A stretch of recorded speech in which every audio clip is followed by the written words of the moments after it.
Good morning. Welcome to 49ers in 5, your daily update on everything happening with the team that you need to know. I'm Rob Stats Guerrera. Today is Monday, July 31st, 2023. Here's what's happening with your San Francisco 49ers. Brock Purdy was off yesterday, and that meant more snaps for Trey Lance, Sam Darnold, and, yes, Brandon Allen. Now, all reports say that it was the best day that the offense has had so far this season, with each quarterback making their fair share of good throws. The consensus that I found is that Sam Darnold seems to have had the best day, slightly over Trey Lance. After practice, however, there was a little bit of confusion about the Brock Purdy throwing schedule, and I want to let you hear it. Here's Kyle Shanahan with the question from Mike Silver. Goes 2 on, 1 off. Does the off day just not count in that formula?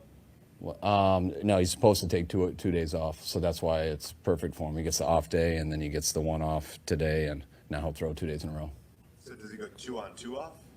For a certain amount of days, then he flips one. I think we do that like 6 days from now. It's a thought-out plan. I don't have to memorize it because it's all on paper. But yeah, it is 2 off because he gets the off day, and he never starts the low day. That is hilarious. Kyle Shanahan not having to remember it because he just writes it down. It very much reminds me of Jim Harbaugh saying that he wore the exact same outfit every day because he didn't want to waste time deciding what he was going to wear. Like, Kyle only has so much room in his mind palace, damn it, and he doesn't need to remember things that he could just write down. That just struck me as funny, but that is the throwing schedule for Brock. 2 days on, 2 days off, at least for now. And we know sort of as he goes along in training camp, that's going to change because he is essentially sort of completing the last part of his rehab in training camp.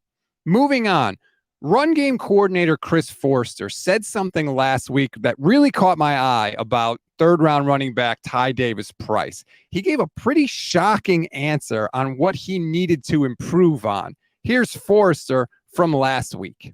You know, the whole process, learning how to be a professional, learning how to come to work every day and be the consistency factor. And he works very, very hard. He's a very hard worker, learning the offense. Sometimes you get behind the 8 ball early, it doesn't all ever make sense through the course of the year, and having a chance to sit back, relearn it in the off season, and then get back out there and apply it during the season can really be helpful. So he's really done a good job with that. Also, some of his running, open field running and things like that, just making the adjustment from college to the NFL. He's a good, hard, tough runner.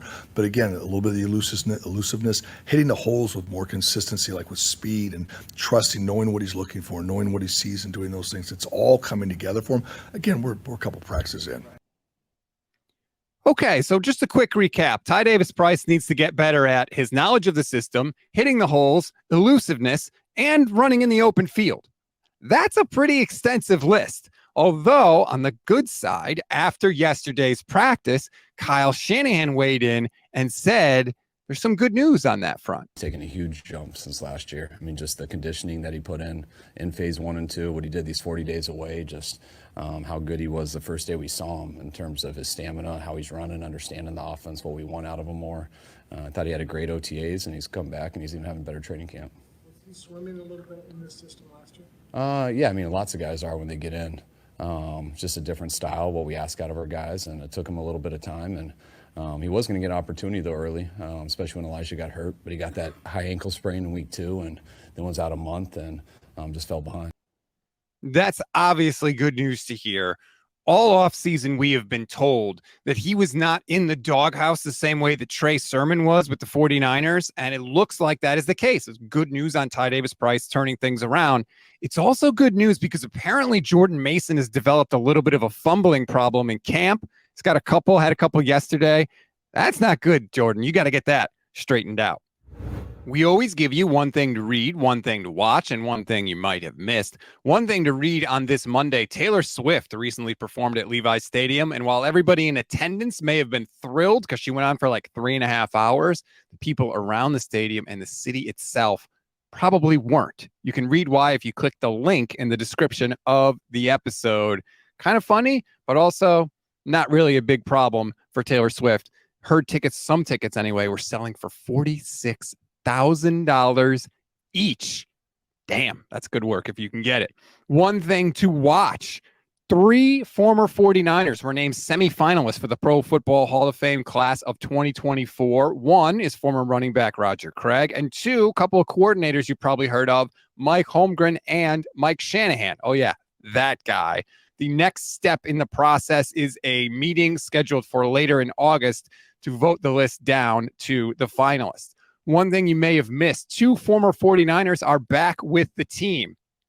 First, Frank Gore. Remember when he wanted to get into scouting? Well, apparently that time is now because he actually signed a contract over the weekend to become a football advisor. He's been around the team this spring, and he's going to be working with the front office on player evaluation. John Lynch said in a statement, quote, he'll go out on the road with some of our road scouts to make road school calls. He's a smart football mind, and we want to tap into it, and he wants to learn from us. So it's a good thing for everyone involved. Also, former safety Deshaun Goldson is working with the secondary as part of this year's Bill Walsh NFL Diversity Coaching Fellows. That's a wrap on today's 49ers in 5. Please rate, review, and follow the Gold Standard Podcast Network. Also, be sure to check out our new website, goldstandardniners.com, for more on these stories and everything interesting happening in 49ers land. Enjoy your Monday, everybody. I'm Rob Stats Guerrera. We'll talk tomorrow.